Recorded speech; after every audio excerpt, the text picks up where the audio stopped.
Hello दोस्तों, आज मैं यूजीसी नेट जून की परीक्षा का सॉल्व पेपर लेकर आई हूँ। UGC net assistant professor PGT के लिए बहुत ही महत्वपूर्ण है। चलिए शुरू करते हैं। आदर्श शासक के कर्तव्यों का विवरण निम्नलिखित में से किसमें है? तो आदर्श शासक के कर्तव्यों का वर्णन प्लेटो की रिपब्लिक में दिया गया है। प्लेटो की रिपब्लिक में आदर्श शासक के कर्तव्यों का उल्लेख है, जो इस प्रकार है। प्रत्येक व्यक्ति को उसका निर्दिष्ट कार्य सौंपना, भावी शासकों की शिक्षा का संचालन करना।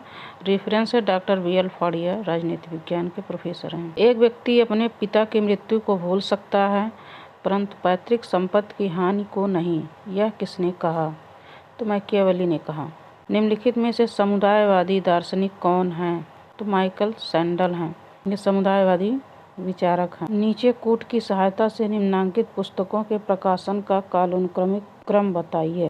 A grammar of politics, the end of history and the last man, the two treaty of government, anarchy, state and utopia. सबसे पहले the two treaty of government आएगी, फिर ए ग्रामर ऑफ पॉलिटिक्स, उसके बाद अनार्की, स्टेट एंड यूटोपिया आएगी, last में the end of history and the last man आएगी। सूची 1 को सूची 2 से सुमेलित कीजिए और नीचे दिए गए कूटों से सही उत्तर का चयन कीजिए। तो रूसो का जो है, इनका सामान्य इच्छा शक्ति होगा। लाक जो है शासित की ही सहमति होगी।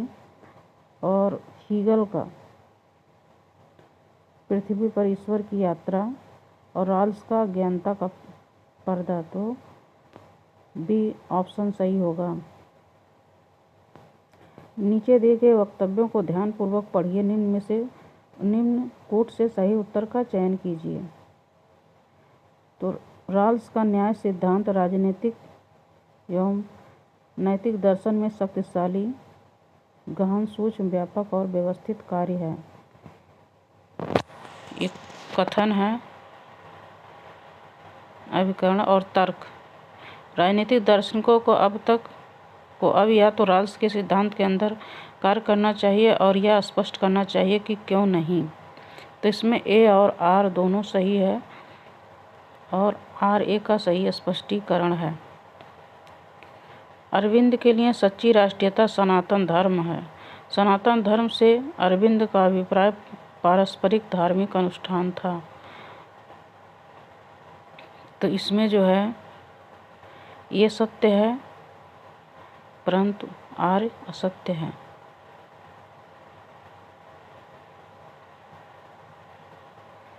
तुलनात्मक राजनीति एवं राजनीतिक विश्लेषण का ये क्वेश्चन है। क्रेडो ऑफ रेलिवेंस किसका मुख्य नारा था? तो ये उत्तर व्यवहारवाद का था। उत्तर व्यवहारवाद का अगला चरण है। इसके 2 नारे हैं, प्रासंगिकता एवं कार्रवाई।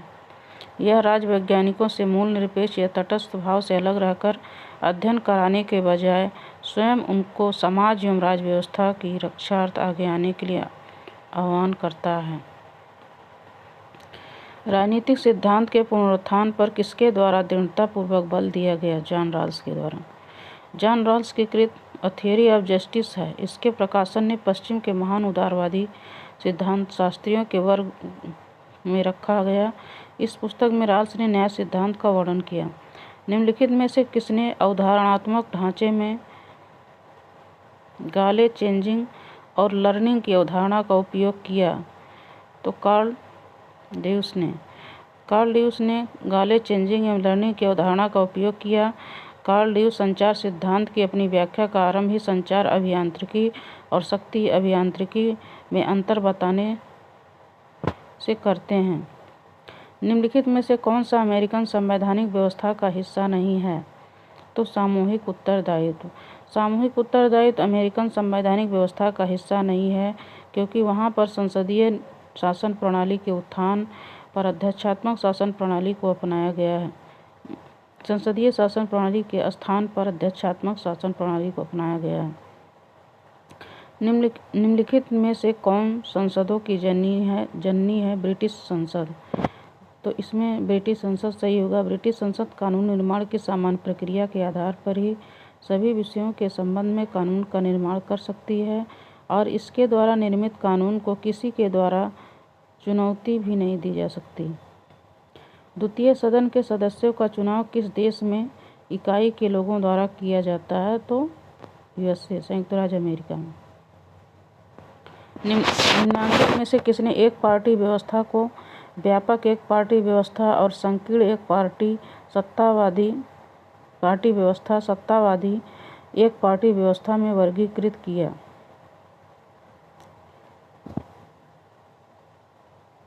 तो जेम्स जप ने एक पार्टी व्यवस्था को व्यापक एक पार्टी व्यवस्था और संकीर्ण एक पार्टी व्यवस्था सत्तावादी एक पार्टी व्यवस्था में वर्गीकृत किया। निम्नांकित में से कौन सा उत्तम शासन का सार है? तो इसमें पारदर्शी और जवाबदेह प्रशासन।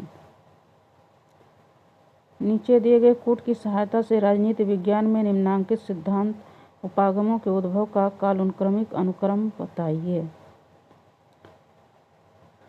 तो सबसे पहले आएगा संरचनात्मक प्रकार्यवाद, ये आलमंड का सिद्धांत है।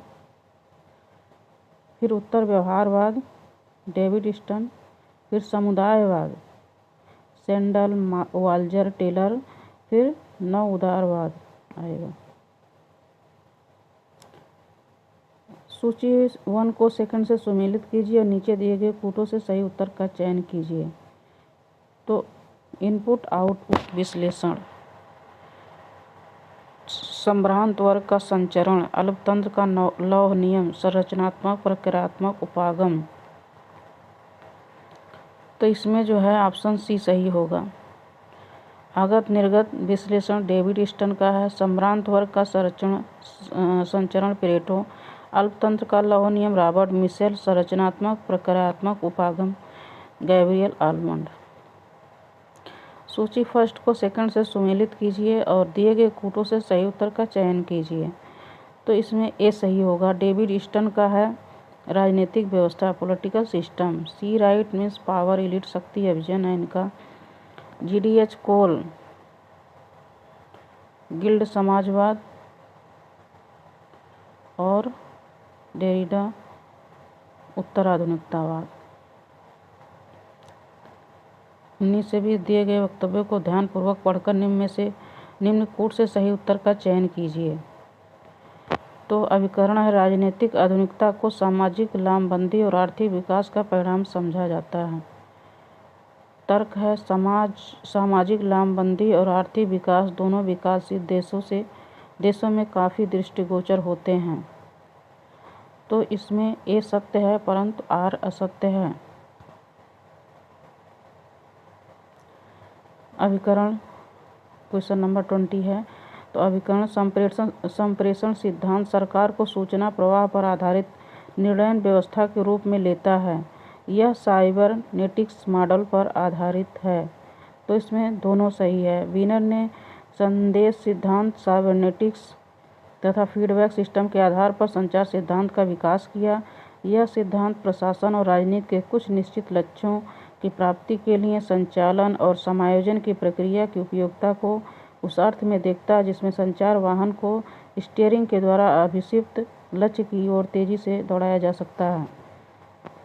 भारत में संसद की संयुक्त अधिवेशन की अध्यक्षता कौन करता है? तो लोकसभा अध्यक्ष करता है।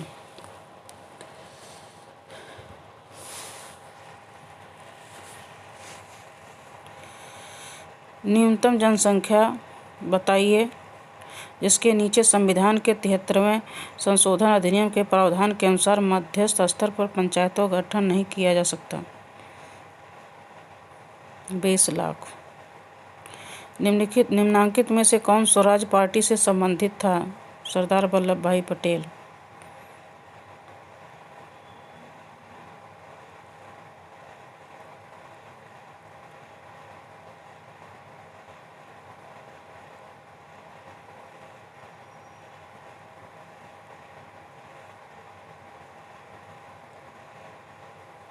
निम्न में से कौन स्वराज पार्टी से संबंधित नहीं था होना चाहिए? निम्नांकित में से किस आयोग ने पिछड़े वर्गों में क्रीमी लेयर की पहचान की? बीपी मंडल। निम्नांकित में से कौन भारत में संघ राज्य संबंधों से संबंधित नहीं है? ये इंद्रजीत गुप्ता समिति नहीं है। राजमन्नार कमेटी 1969 में, सरकारी आयोग 1983 में, पश्चिम बंगाल सरकार ज्ञापन 1977 में। ये तीनों केंद्र राज्य संबंधों से संबंधित समितियां हैं। निम्नांकित में से कौन सा युग्म सही सुमेलित नहीं है? तो M.A. जिन्ना खिलाफत आंदोलन, Motilal Nehru Nehru report, M.K. Gandhi Champaran, Subhash Chandra Bose forward bloc. Administrative state नामक पुस्तक के लेखक ड्वाइट वाल्डो हैं। प्रशासन अब इतना विशाल क्षेत्र बन गया है कि प्रशासन दर्शन अब जीवन दर्शन के समीप आ गया। यह किसने कहा? पॉल एपलवी ने कहा है। लोक निगम प्रकार का प्रशासन क्या हासिल करने की चेष्टा करता है? सार्वजनिक जवाबदेहिता का कारोबारी दक्षता के साथ मिश्रण। किसी भारतीय राज्य ने भारत में लोकायुक्त का कार्यालय सर्वप्रथम स्थापित किया? महाराष्ट्र। सूची फर्स्ट को सेकंड्स के साथ सुमेलित कीजिए तो दिए गए कोड से सही उत्तर का चयन कीजिए। तो वैज्ञानिक प्रबंध है, मानव संबंध सिद्धांत, निर्णयन सिद्धांत, क्लासिकीय सिद्धांत। वैज्ञानिक प्रबंध क्या करता है? इसमें जो है ए सही है। ये वैज्ञानिक प्रबंध कार्यविधियों का मानकीकरण करता है। मानव संबंध सिद्धांत अनौपचारिक समूह कार्यकारिता। निर्णयन सिद्धांत समग्र में से एक विकल्प को चुनना। और क्लासिकीय सिद्धांत प्रशासन के सिद्धांतों की रचना करना। स्पिल ओवर अधिप्लावन की अवधारणा किस सिद्धांत में मिलती है? क्षेत्रीय एकीकरण में। स्पिल ओवर की अवधारणा क्षेत्रीय एकीकरण सिद्धांत में मिलती है। क्षेत्रीय एकीकरण का सिद्धांत विभिन्न क्षेत्रों के एकीकरण पर बल देता है, भले ही उस क्षेत्र में कितनी भी विविधता क्यों न हो। अंतर्राष्ट्रीय संबंधों के इतिहास में वॉर टू एंड वॉर था। प्रथम विश्व युद्ध के समय। प्रथम विश्व युद्ध 1914 में प्रारंभ हुआ, 11 नवंबर 1918 को समाप्त हुआ, जबकि द्वितीय विश्व युद्ध 1939 में प्रारंभ हुआ और 1945 में जापान के हिरोशिमा नागासाकी नामक शहरों पर परमाणु बम गिराए जाने के बाद समाप्त हुआ। क्षेत्रीय सदस्यता और सामान्य उद्देश्य के साथ अंतः शासकीय संगठन का उदाहरण निम्नलिखित में से कौन सा है? तो SAARC सार्क। इसकी स्थापना 7-8 दिसंबर 1985 को ढाका में दक्षिण एशिया के 7 देशों के राष्ट्राध्यक्षों के सम्मेलन में हुई। यह दक्षिण एशिया के 7 पड़ोसी देशों की विश्व राजनीति में क्षेत्रीय सहयोग की पहल की शुरुआत है।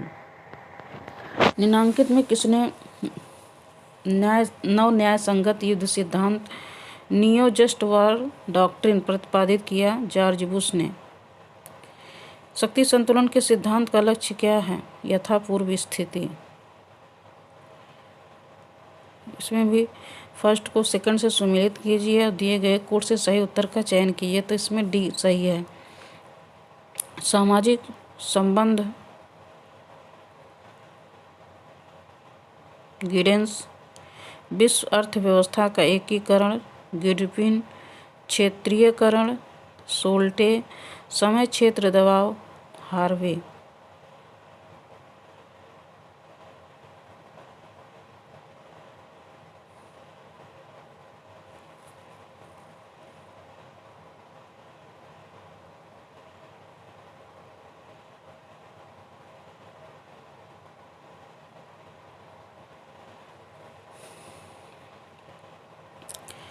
ये भी है। सूची 1 को सेकंड से सुमेलित कीजिए तथा दिए गए कोड की सहायता से सही उत्तर का चयन कीजिए।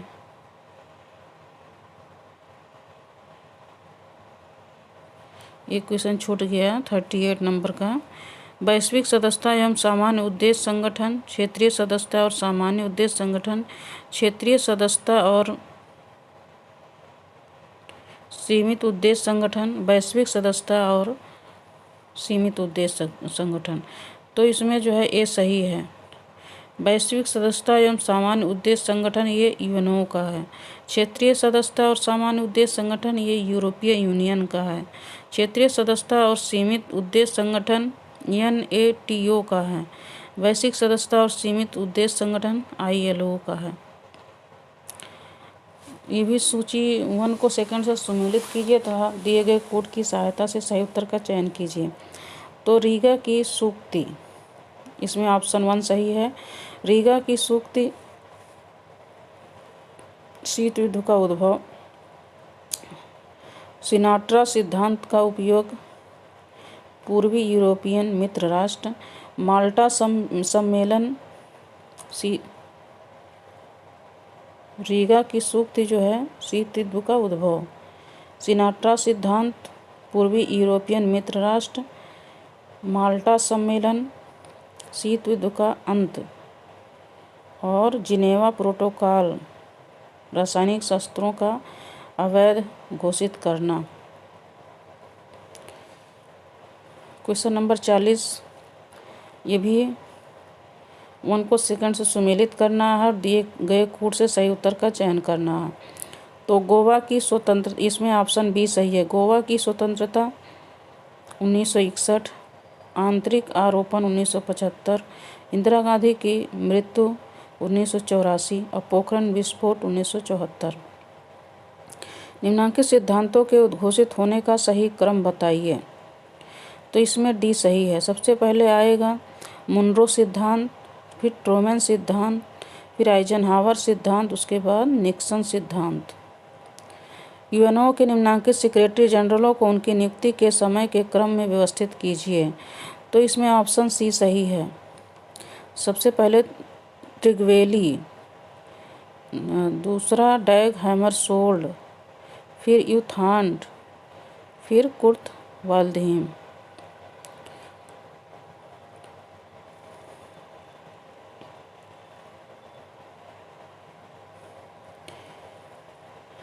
(43 से 44 तक दिए गए वक्तव्यों को ध्यानपूर्वक पढ़कर निम्न कोड से सही उत्तर का चयन कीजिए। तो इसमें अभिकरण है, मैक्स वेबर की आदर्श प्रकार के नौकरशाही विकासशील देशों के लिए उपयुक्त नहीं है।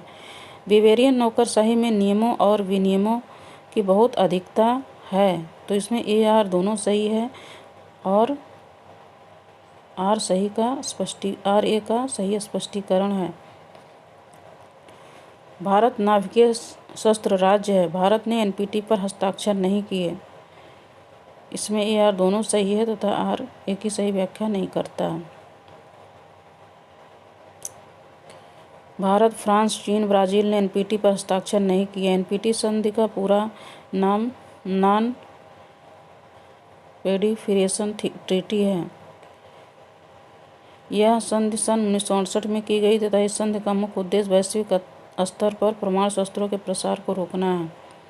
सदस्य राज्यों की क्षेत्रीय अखंडता को यूएनओ द्वारा सामूहिक सुरक्षा के सिद्धांत के अंतर्गत सुरक्षित करने की चेष्टा की जाती है। राज्यों को युद्ध करने का अधिकार है।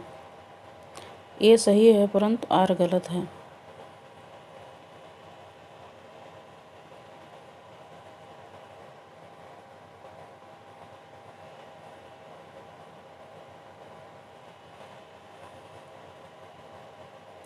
(46 से 50 निम्नांकित अनुच्छेदों को पढ़िए और उसके आधार पर दिए गए प्रश्नों का उत्तर दीजिए।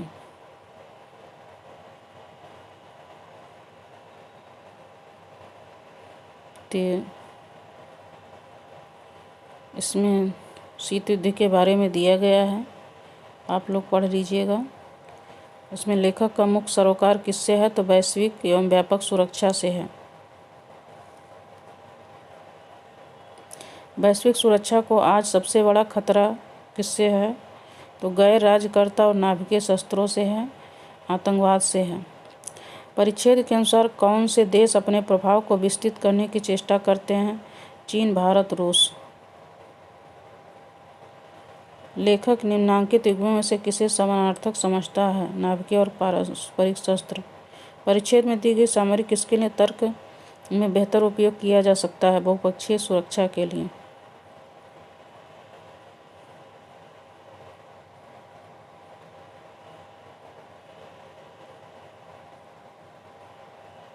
Thank you.